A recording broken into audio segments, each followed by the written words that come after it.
Welcome in, everybody, to your only source for Laker sports. It's Laker Connections right here on WTOP 10. I'm Ryan Joyce. And I'm Zach Malamud. Playoffs are finally here, Ryan. I'm super excited. Playoffs are indeed back here, Zach, and some big games are ahead here for some of the Oswego teams. Before we can talk playoff talk, let's take them back to how we got here. Zach, it is your turn for the Laker recap time. Yeah, Ryan. Well, the heat did rise this week, but it was nothing but a cold streak for the Oswego State men's lacrosse team. It was 2 games against those adjacent to them at the top of the SUNYAC, but a 15-6 road loss at Geneseo and a 20-6 home loss to Cortland have forced Oswego to postpone their SUNYAC party for now. What went wrong here, Ryan? Yeah, I mean, it's tough. You thought, the losses were kind of inevitable here, winning 9 in a row. Huge win here for Oswego, 9 in a row, but then 2 in a row against Jenny and Cortland. I really saw in the Geneseo game starting off, 27 turnovers, 10 more than Geneseo, which is key part of this team. When you're turning over the ball a lot, it's going to be huge here for both these teams. And I think for, Liam Sexton only held the 4 shots in that game too, did really not figure it out. He's kind of the guy that's going to get him going on the offensive end.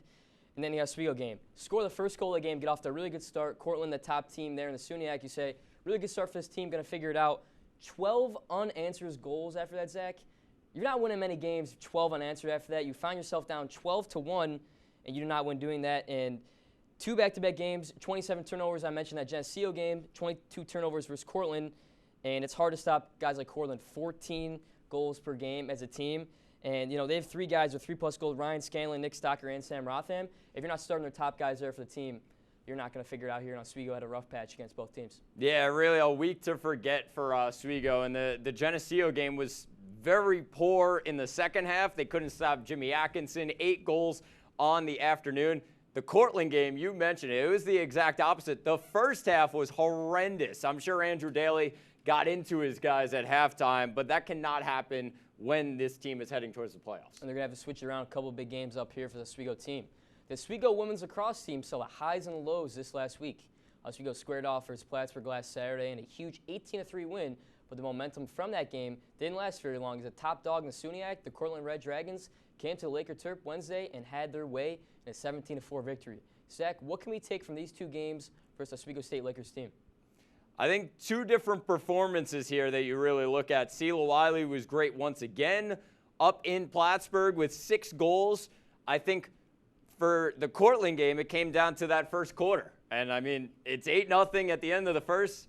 At that point, the game's already over. So if you're Oswego, you really need to figure things out early and just coming out to play on that one. It comes down to Cortland, yeah, they were the better team, but Oswego could have given them a little bit of a fight, especially on their home field. I feel like that first quarter, really let the Lakers down. And, I mean, there's really not anything to come back from after being down 8-0.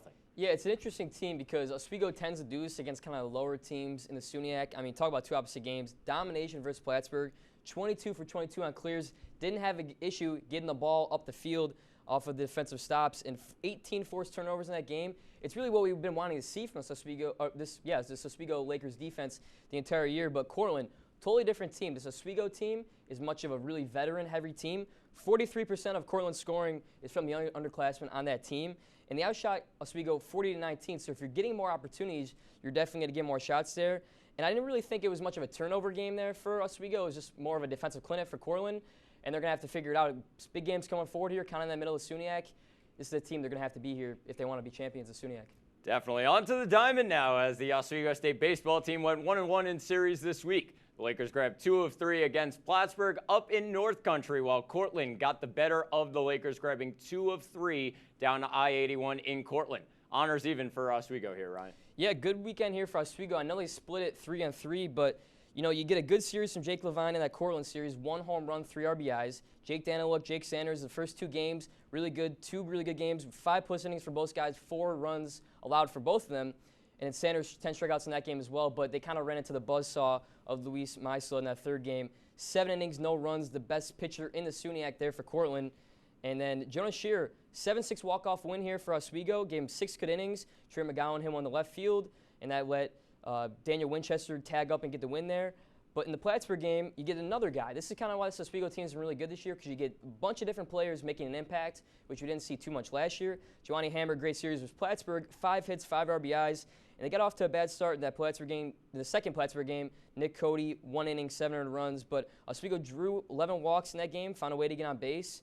And I think the key for them is getting good pitching, get on base, find a way to get around the diamond, and you can win some games. Yeah, stats speak for themselves in these two series, Ryan. More runs and more hits for Cortland, and that's why they ended up winning.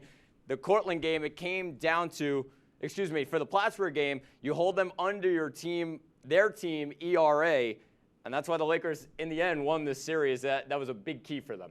I think getting a win or two in each of those series is going to be huge here going forward for the Lakers. But the Oswego State softball team dropped 2 more games this past weekend versus the Fredonia Blue Devils. The team lost the first game of the doubleheader 13-8 and dropped the second one versus the Blue Devils 7-6. Zach, this is certainly not the season the Lakers wanted so far, and they're going to have to do some work if they want to turn around and make a playoff run.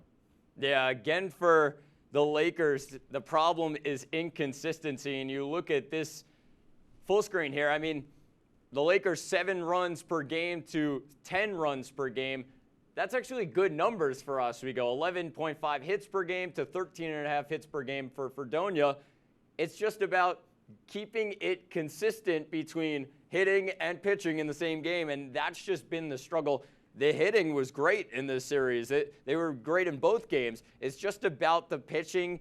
You cannot give up 20 runs in 2 games and expect to win, Ryan. It's just as simple as that. Even with all of it coming on offense for the Lakers and all of it going right, 20 runs against an opponent who's really not that much better than Oswego really hurt them here. Yeah, it's been a really consistent theme so far this season, kind of the closing the games and starting the games to a good start. 5 losses in a row here for the Oswego softball team. Game 1 versus Fredonia, Oswego was in a great spot. 5 runs, they were up by a lot in the game against Fredonia, but 5 runs in the 6th inning put the game out of reach. And they go to game 2. Fredonia scored 3 in the last inning. Oswego had a chance to win the game, scored 3 in that last inning, and they just gave it away. But this is going to be key here for Oswego. Minimize that to win more games going forward. That's all for this week's Laker recap. After the break, we'll get our maps out and see where the Lakers are headed in the week ahead. Stay tuned. This is Laker Connections on WTOP 10. Would you like to try snacks from faraway lands? Or snacks with bizarre flavors? How about snacks in new ways? Or snacks you've never tried before? You don't have to go far to find these snacks. They can all be found here at Snacks on West 1st Street.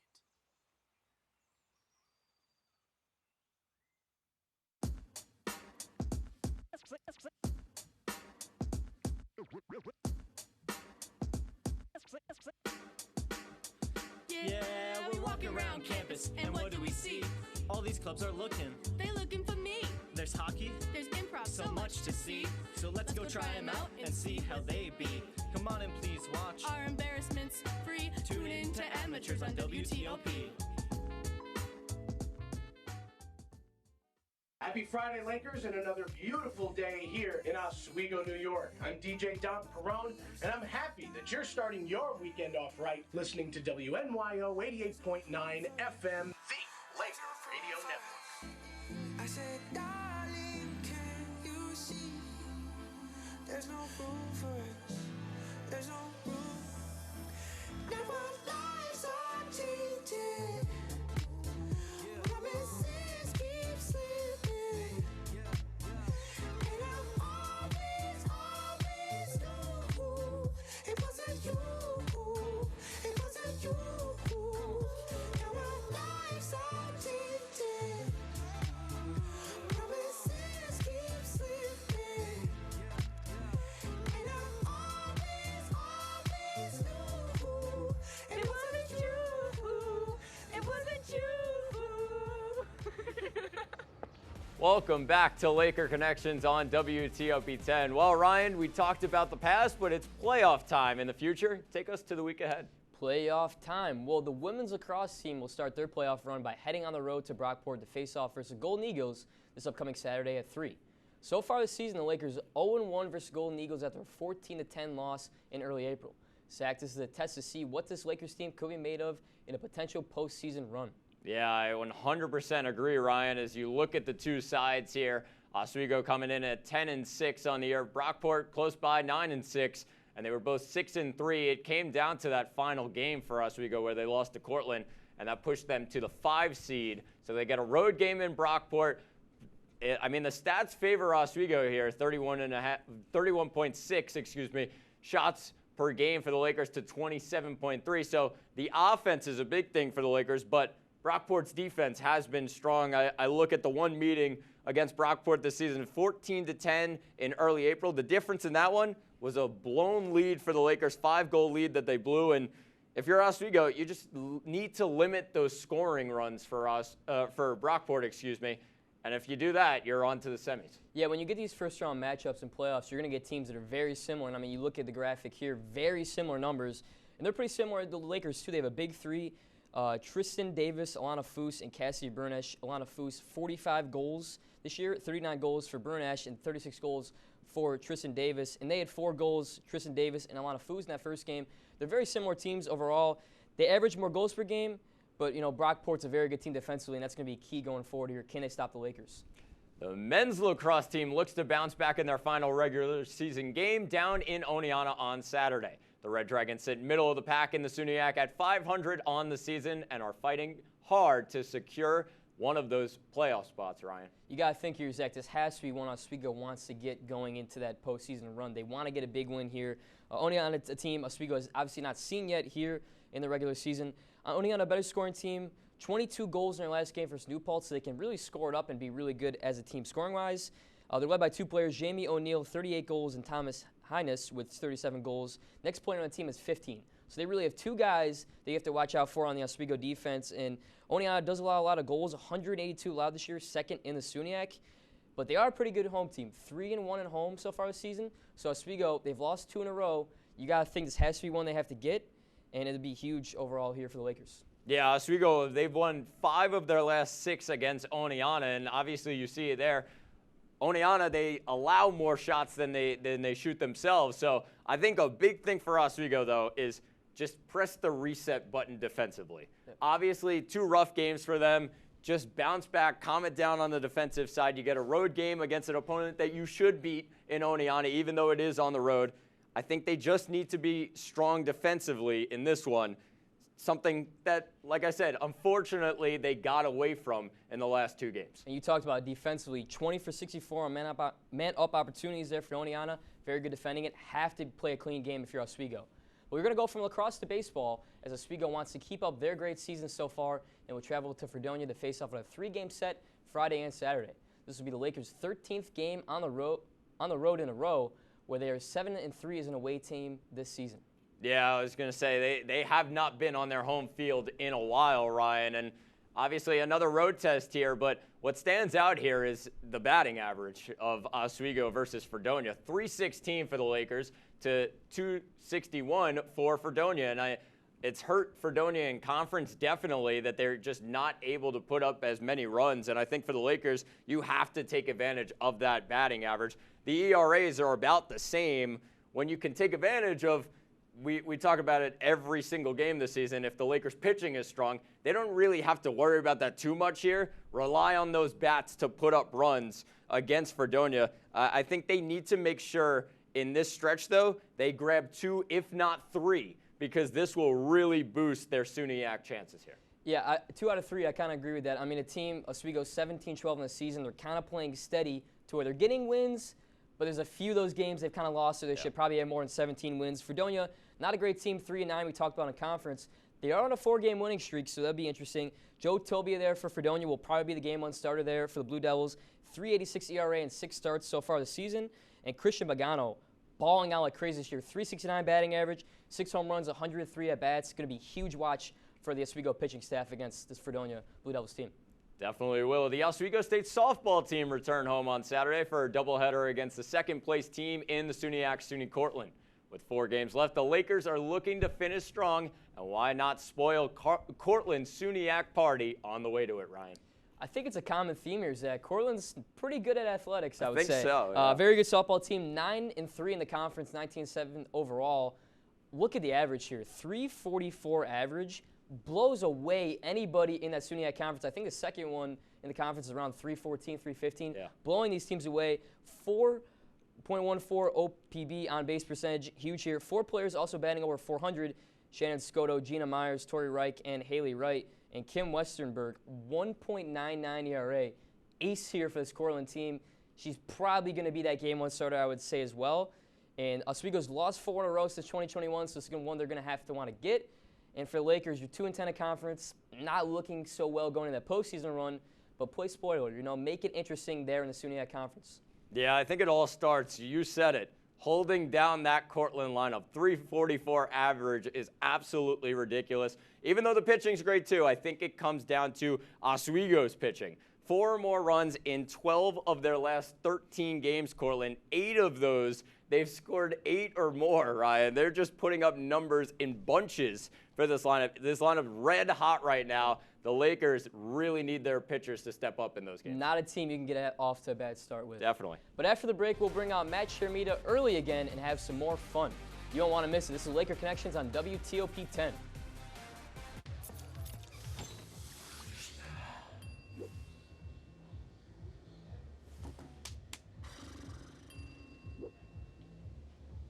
If you need to do something to feel okay to drive, you're not okay to drive. Don't drive buzzed. Shine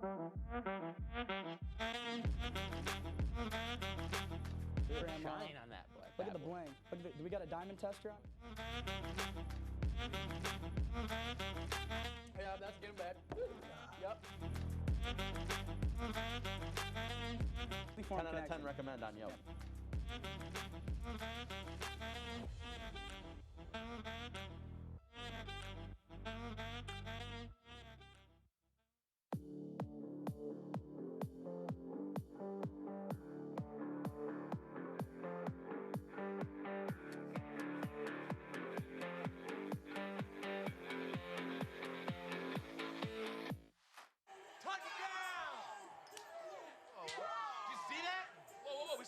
We scored going to the playoffs. I can't believe I missed that.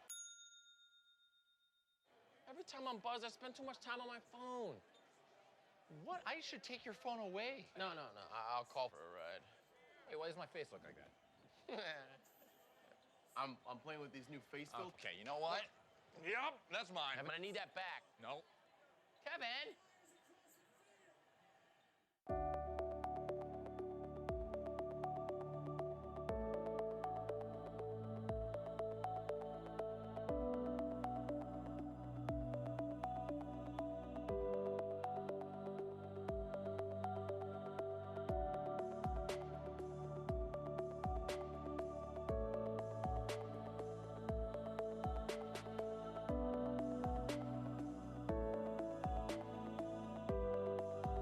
And welcome back to Laker Connections. We had such a hit 2 weeks ago that we just had to do it bring, we had to again. bring me out. I'm no Bruce Springsteen, but the closest thing. The critics were calling and they said the best segment they've seen on WTOP in a while. So bring it back. Let's bring back the questions. Yeah, well, I got a bunch for you. First one, we're gonna start off. NBA Finals going on right now. Okay.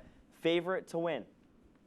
Favorite to win. I think we said this. I have the Denver Nuggets as my team to win it all. I think even though Boston has been pretty solid and they didn't show that yesterday, I still think Denver with their experience, especially in like a final series, I think they'll probably end up playing Boston. Yeah. But I'll take Jokic and Murray any day.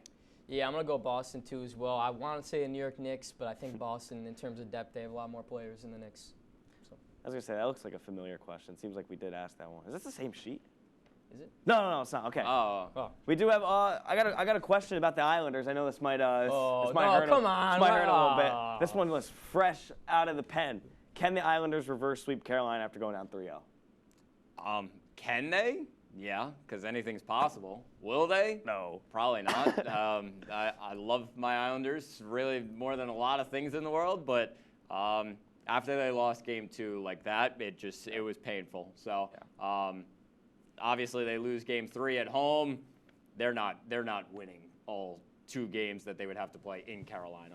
Come on, they'll figure it out. I felt like when I went to the Islanders game, I felt like it was my family. Why are you more confident than I am? Give Varley behind the net. They're good. Yeah, great. So Joyce, that brings me to our next question. Who's your favorite Islander goalie of all time? Varley. Well, do you know his name? Varlamov. I don't know. Semyon Varlamov. Oh. Good job, Joyce. Oh, yeah, it's true easy. true Varley Easy fan one. there. Yeah. Good job, man. You're really top notch on that one. Big fan. This Joyce, you will know this one. Kenny Gerard wants to know what your snow football statistics were. Okay, so I've talked about this. I don't know if I probably haven't said it on the show. You good at winter football? Very good. Not many people you talk to has had 7 touchdowns in the Thanksgiving Turkey Bowl game and won the MVP. I ran a fade route to the end zone, went over my buddy, my other buddy Ryan. He's not a very good cornerback, so make fun of me all you want. I might be a small guy, but you want an out route or you want a fade route, going to me. I guess he's good. Yeah. We'll keep things going into football. That seems to be the common theme tonight. Big night. Okay. So I don't remember who asked this. What was the best Super Bowl of all time? Best Super Bowl. I mean, was that you that asked that, Hunter? Oh no, it wasn't Hunter. Easy Okay. one would be the Falcons one. The Oh, Falcons yeah. Patriots.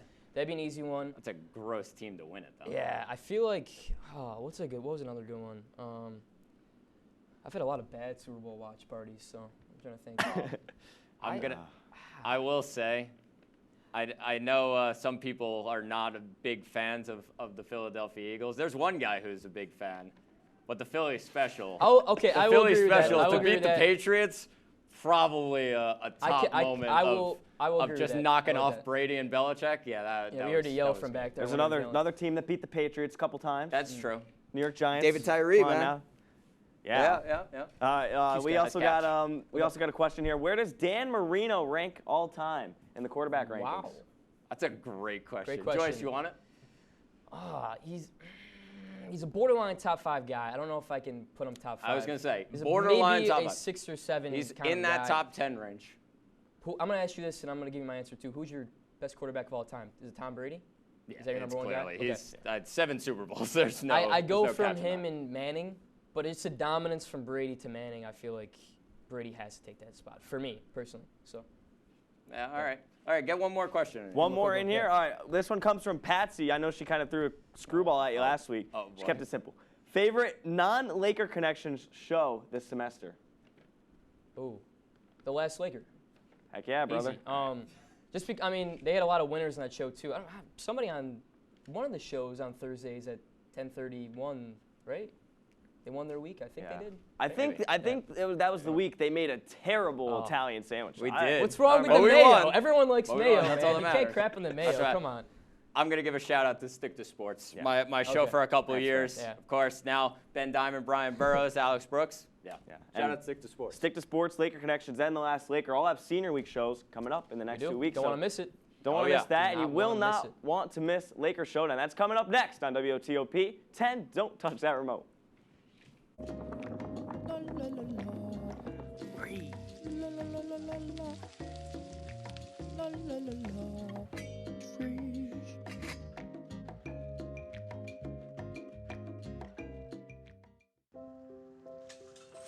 want to eat apples and bananas.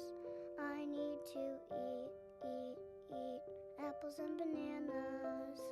Why can't I eat apples and bananas? Support the Feeding America nationwide network of food banks to help provide meals to those in need. Join us at feedingamerica.org.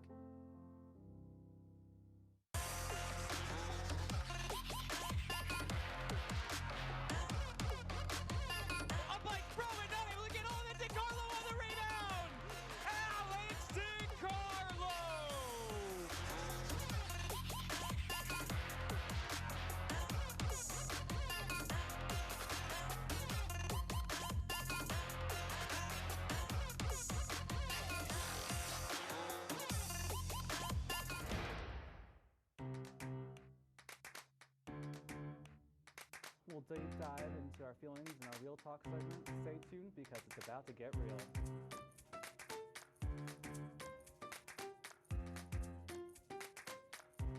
And it could be your last chance to see one occur for 2 decades, as the next time one will be visible over the continental U.S. He's May 84. Yarrow told police in the hospital that he had pressed the doorbell and waited. They mix with oxygen and nitrogen. They become briefly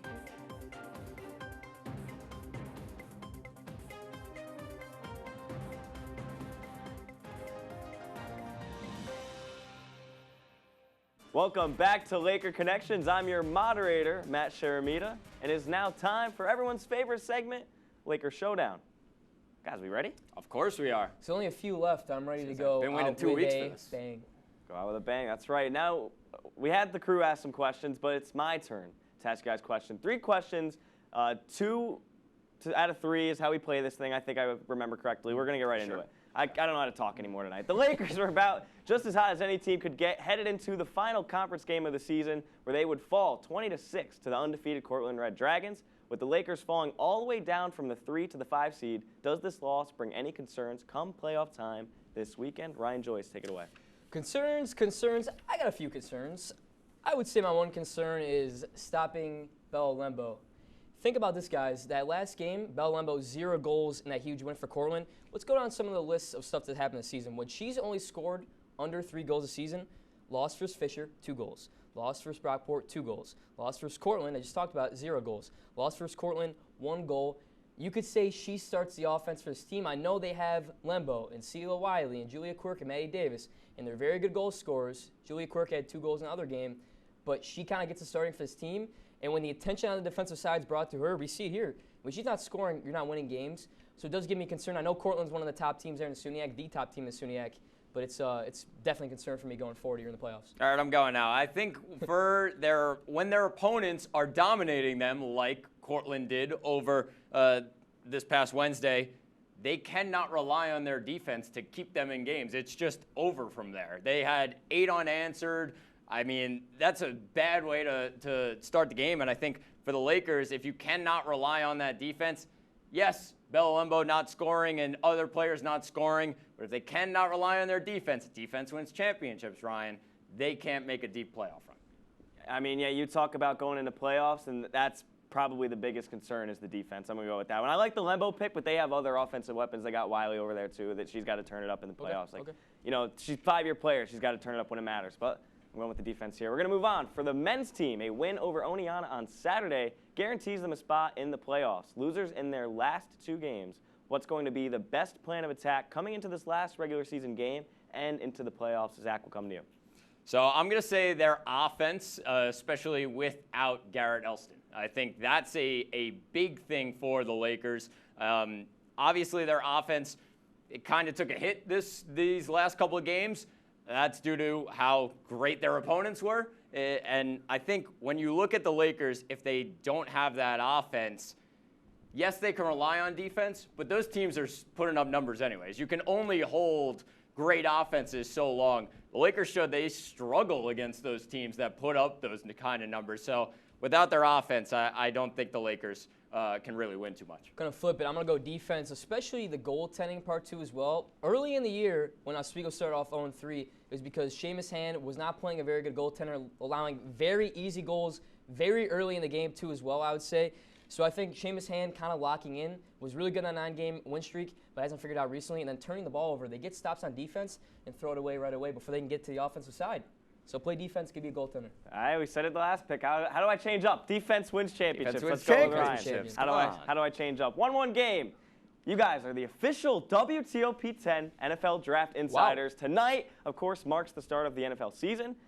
Through what has occurred so far this first round, which team is the biggest winner? We're going to fly through this one, guys. Keep it quick, yeah.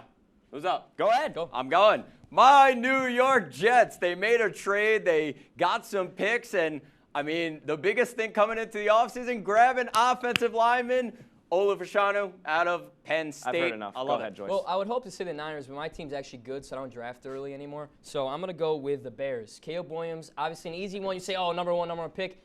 They got Odunze to fall to that A slot. Come on. You give him another weapon. You got Keenan Allen and Odunze. It was the 9. I'm convinced, though. I'm convinced. I was thinking the Vikings, too, but the Bears, good pick. Wrap this up. We got to get out of here. I'm going with Ryan. Ah, boo. And that will do it for this episode of Laker Connections. Thank you to everyone for tuning in. We will see you next time on Laker Connections on WTOP 10.